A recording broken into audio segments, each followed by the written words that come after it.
Motivation is the key for improvement. On today's episode, we're going to dive deep into 5 things great leaders do to get their team fired up and going. Speaking of great leaders, as always, Anna-Marie Meyer and Eddie Magane. Welcome, guys. Thank you. I can't wait.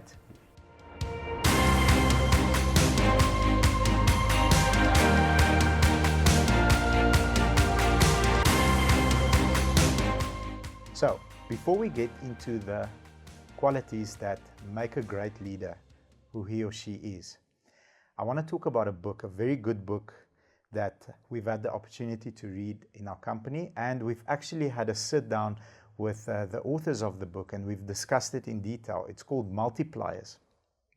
So Multipliers speaks of a diminishing leader. So what a diminishing leader does and is somebody that is eager to lead, but for example, you come to me with a problem and you say, Bobby, I can't figure this thing out. Instead of me saying, okay, let's figure this out together, let's look at it from all angles, and then ask you, what do you think of this? What do you think if we do this? And let you figure it out on your own with my advice. A diminishing leader says this, no problem, give it to me. Yeah. I figure it out and I give it back to you. So it's very toxic and it becomes very discouraging. And I've got 3 characteristics of a diminishing leader. The first one is, if you're in a team and you feel like the leader's idea is always the best one, it's just a sign of a diminishing leader. Number 2, if you find it difficult to negotiate with your leadership team, that's a sign of a diminishing leader. And number 3, if your team members find it hard to offer any of their suggestions, so if you're afraid to lift your hand up and give feedback because the leader always cuts you off, it's a diminishing leader. And that leadership team doesn't end up building a billion rand or a multi-billion rand company. They sort of stay flat because people don't feel free. However, luckily we don't have that problem in this room.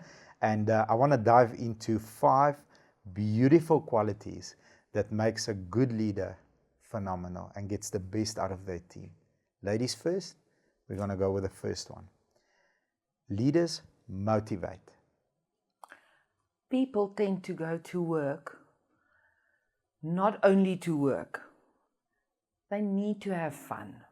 Yes, agree. You need to motivate people, obviously, to come to the place where it's fun. They spend a lot of hours there. So it's not only about work motivation, it's about a lot more. Obviously, you need to set an amazing example to the team. Because if you can't do it, they can't do it. Agree. If you're never there, they're not going to be there. You've got to show up because you want to. And that is by just starting, and that's the first step of motivation. And then obviously, make sure they read, make sure the work gets done, make life easier for them.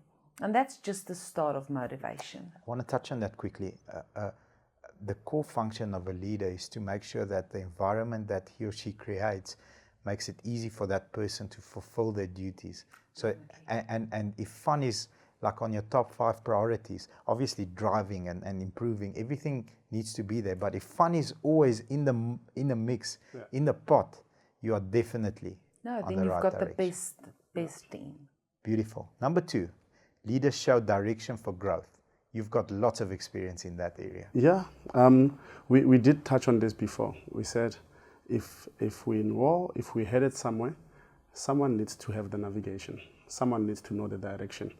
And that person has to be someone that in most cases has to be someone that has been in the same position where the people that is leading are. So basically, with their past experiences, with the knowledge that would have been collected from when you were being led as well, you will be able to guide the team to growth. Obviously, the vision should be the same. The vision should be shared. It's always easier to work with people if they know what the goal is, what the vision is, and you have the direction. But like you said earlier, even though you have the direction, you're still open for suggestions because everything can be improved. No matter how knowledgeable you are, that knowledge can always be improved. Beautiful. Beautiful. I fully agree with you. Number 3, leaders treat people with respect and dignity. So I'll share a weakness that I had to work very hard on. I'm a very passionate leader. I'm very emotional, and I take things personally. And when I was a lot younger, it used to, it used to cause my rev meter to rev up very quickly and stay there for a while and then calm down. Because I keep nothing. If me and you have a problem, we sort it out now, we move forward. Tomorrow there's no faces or anything like that. At least that part I got right. However, people want to be held accountable by someone that still leaves room for dignity. So a leader can hold somebody accountable, be very firm, be very strict. You can fire people. However, you never ever take a person's dignity. You never climb into their character, into their manhood or their womanhood. Like my friend Vince always says, don't climb in my manhood, because you're not going to like it when you're there. I'm going to show you something else. So never do that.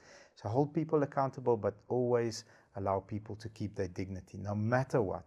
Dignity needs to be kept. So, I've definitely improved in that area because my team grew.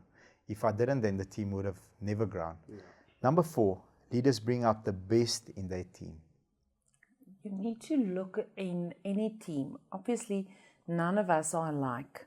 So you need to make sure to start by looking who's better in admin, who's better in speaking to a client, who's better in a client industry environment, who's better by the normal, who's faster, and then place those people on specific positions, basically, in your office environment. You can't force everyone to be good at admin. No. You can't. They will never be. They're going to dislike it, and they're going to fail in the areas where you actually need them. So you need to place them to win at their strengths. Definitely. That's a sign of a great leader. If you know somebody's strength is telephones, and you ask them to do face-to-face, they might fail. It's like asking a fish to climb a tree. A fish is great in water. It can't climb trees.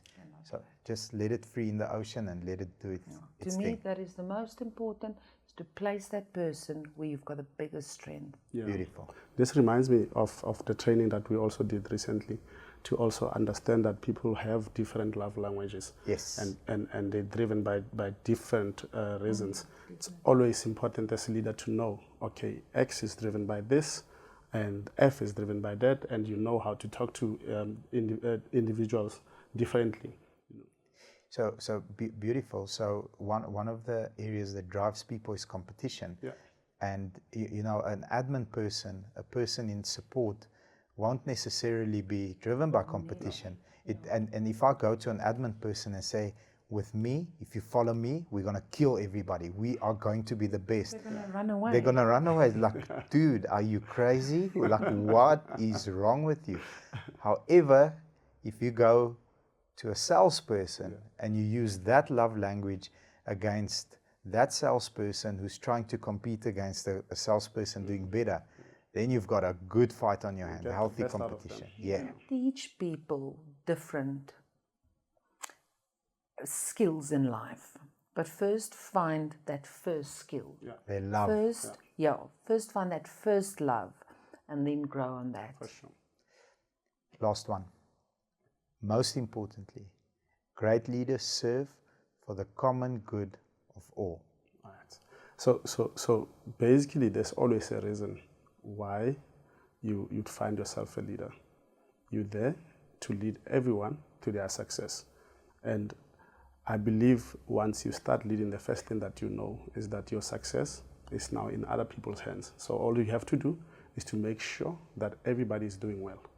Your priority would be to make sure, just to focus on everyone or individually, know that, okay, this one, we are at this level, this is what we need to do to improve.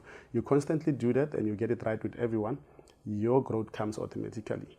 So with the team, a leader will always think the team. A leader will always think, if we win, it's a win for all of us.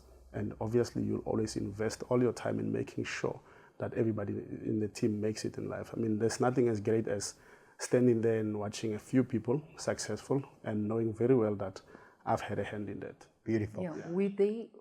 I always say my team, I'm there to serve them. There's a difference between serving them and doing their job.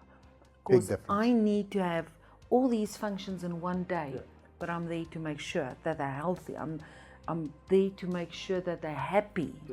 So You're it's all these for success. Yes. Yes. So we're there to serve them. So basically, if they don't make it, you are fired, because Yes. they are your bosses. Yes, You absolutely. yeah. Definitely. Love the subject of leadership. Thank you very much for sharing some of your strategies, because they're different. Yeah. And your love languages, I know both of you very well. Your love languages are so far apart, yet you serve for the common good of your team. Both of you do. You really do. So it's I been think we deserve it. beautiful. It's the first time that I've seen you guys do that. So thank you very much. No, but this is We my just never show it. sunshine. You never showed. Okay. Yeah. Beautiful. Thank you very much. I've really enjoyed this episode, Sure. and I hope everybody on screen also has. If you liked it, if you think that you can share it with someone else and it will benefit them, please do. Also hit the like button, and Subscribe. And ring the bell. thank you very much, and take care, everybody. Bye-bye.